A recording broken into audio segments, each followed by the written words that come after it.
আমাদের এই পৃথিবীতে আপনারা অনেকেই ভয়ঙ্কর এবং ভৌতিক ঘটনা শুনেছেন।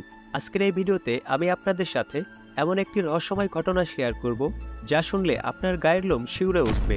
আয়নাঘর নামটা শুনতে যতটা না সাদামাঠা, তার চাইতেও বেশি রহস্যময় এবং ভয়ঙ্কর এক বন্দিশালা। এবং এই বন্দিশালা এতটাই ভয়ঙ্কর এবং অমানবিক যে এর বর্ণনা শুনলে হয়তো আপনার মনে হতেও পারে এখানে বন্দি থাকার চাইতে প্রাণে মেরে ফেলাই ভালো। শেখ হাসিনার পদত্যাগের পর তার যে সমস্ত কুকীর্তির কথা ফাঁস হচ্ছে তার মধ্যে অন্যতম হচ্ছে এই আয়নাঘর।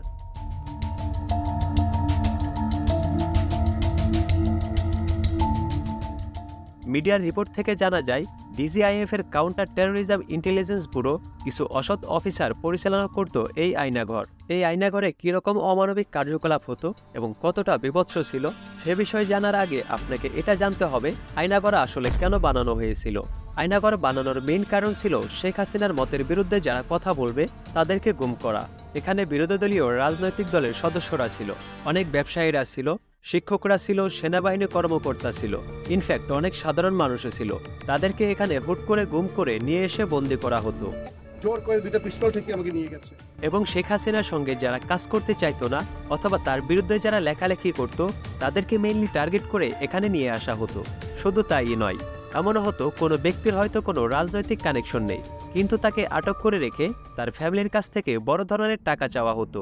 মানবাধিকার সংগঠন অধিকারের পরিসংখ্যান অনুযায়ী 2009 থেকে 2021 সালের সেপ্টেম্বর পর্যন্ত দেশে অন্তত 605 জন গুমের শিকার হয়েছেন। এর মধ্যে 81 জনকে নিহত অবস্থায় পড়ে পাওয়া যায়। বাকি কেউ কেউ পরে ফিরে আসলেও 151 জন এখনও নিখোঁজ, এবং সেটা 2022 সালের রিপোর্ট অনুযায়ী। এখন আসি আয়নাঘরটা কতটা ভয়াবহ সেই প্রসঙ্গে। যারা আয়নাঘর থেকে ইতিমধ্যে মুক্তি পেয়েছে তাদের কয়েকজন অলরেডি কথা বলেছে এই আয়নাঘরের ভয়াবহতা সম্পর্কে, এবং তাদের বর্ণনা অনুযায়ী হুট করে সাদা পোশাকের কিছু লোক অথবা প্রশাসনিক কোনো লোক এসে মাইক্রোবাসে আচমকা তুলে নিয়ে যায় এবং সঙ্গে সঙ্গে মিনিট খানিকের মধ্যে হাত চোখ বেঁধে এবং মাথায় কালো টুপি পরিয়ে নিয়ে যাওয়া হয় সেই বন্দিশালায়। এবং এটাও বলা হয় সেখানে কী রকমের মানসিক যন্ত্রণা দেওয়া হতো।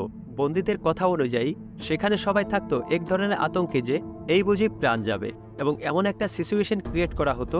এবং তার মাঝে তারা আরও কী করত আপনি নিজেই তাদের মুখে শুনে দেখুন। আপনার মানে কোন দিক থেকে বাড়ি দেয় আমি অনুভব করতে পারিনি, বাট ডানে বামে মানে আমি এদিকে কাইতে ওইদিকে বাড়ি পায়ে বাড়ি দেয়, ডান পাশে বাম পাশে খুব জোরে জোরে মারে। এই আয়নাঘরে মূলত 16টি কক্ষ রয়েছে, যেখানে একসঙ্গে 30 জনকে বন্দি করে রাখা যায়। এবং আয়নাঘরে 4 জন ডিউটিতে থাকতো, 2 জন সার্বক্ষণিক ক্যামেরা দেখত, একজন গেট পাহারা দিত এবং আরেকজন রান্নাবান্নার কাজে নিয়োজিত থাকত। কর্নেল হাসিন, যিনি এর আগে 2 বার গুমের শিকার হয়েছেন এবং আয়নাঘরে গিয়েছেন, তার তথ্য অনুযায়ী এই আয়নাঘরের পাহারার দায়িত্বে যারা থাকতো তাদের ম্যাক্সিমামই সিভিল এবং তাদের চাকরির কোনো নিয়োগপত্র ছিল না। আয়নাঘরের রুমগুলো কেমন ছিল? আয়নাঘরের রুমে কোনো ধরনের জানালা ছিল না, আলো বাতাসহীন একটা কক্ষ ছিল, যেখানে মাঝারি উচ্চতার একটা লোক টানটান হয়ে শুতে পারত না। এতটাই ছোট কক্ষ ছিল, এবং সেখানে কক্ষগুলোতে অ্যাডজাস্ট ফ্যান লাগানো ছিল, এবং অ্যাডজাস্ট ফ্যান সবসময় ঘুরত অনেক জোরে জোরে শব্দ করে, যাতে ভিতর থেকে শব্দ বাইরে না আসে এবং বাইরে থেকে শব্দ ভিতরে না যায়। এবং তাদের খাবার দাবার বিষয়ে অনেকেই জানান এখানে 3 বেলা প্রপার স্বাভাবিক খাবার দেওয়া হতো। সকালবেলা বিস্কিট, পানি, এবং বাকি 2 বেলা যেমন স্বাভাবিক হয় তেমন খাবার। তবে এখানে মাঝে মধ্যে অনেকক্ষণ পর খাবার দেওয়া হতো, আবার মাঝে মধ্যে খাওয়ার কিছুক্ষণ পরেই আবার খাবার দেওয়া হতো।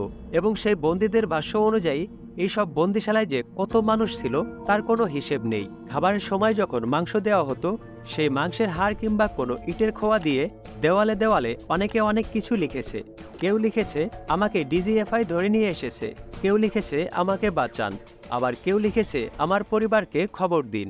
ওয়ালের মধ্যে খোদাই করে লিখছে, এক একজনের লেখার হাতের স্টাইল এক এক রকম। আমাকে ডিজিএফআই ধরে নিয়ে আসছে, আর অনেকে আবার নাম্বার লিখে রাখছে যে যদি সম্ভব হয় আমার পরিবারকে কেউ বললেন যে আমাকে যেন খোঁজ করে, আমাকে সরকার এইখানে এইভাবে বন্দি করে রাখছে। তাদের মধ্যে থেকে যারা সৌভাগ্যবান ছিল তারা অল্প কিছুদিন অথবা অল্প কয়েক বছর সেখানে বন্দি থেকে তারপর বেরিয়ে আসে। কিন্তু এখানে এমন মানুষ ছিল যারা বছরের পর বছর, যুগের পর যুগ এই বন্দিশালায় বন্দী ছিল এবং অমানবিক এইসব কার্যকলাপের শিকার হচ্ছিল। তাদের মধ্যে 2 জন হলেন বরখাস্ত ব্রিগেডিয়ার জেনারেল আব্দুল্লাহিল আমান আজমি এবং সুপ্রিম কোর্টের আইনজীবী ব্যারিস্টার আহমদ বিন কাশেম, যারা সম্প্রতি এই বন্দিশালা থেকে মুক্ত হয়েছেন। ডিজিএফআই এর তথ্য অনুযায়ী এখন আর এখানে কোনো বন্দী নেই। কিন্তু অনেক স্বজনদের দাবি এবং অনেক সাবেক সেনা কর্মকর্তাদের দাবি এই বন্দিশালায় এখনও অনেক মানুষ আছে এবং তাদেরকে তারা ফেরত চান। এবং এই কারণে ডিজিএফআই অফিসের সামনে অনেক মানুষ তার প্রিয় মানুষটার ছবি নিয়ে ভিড় করে আসেন এবং তারা তাদের মুক্তি চান অথবা খোঁজ খবর চান।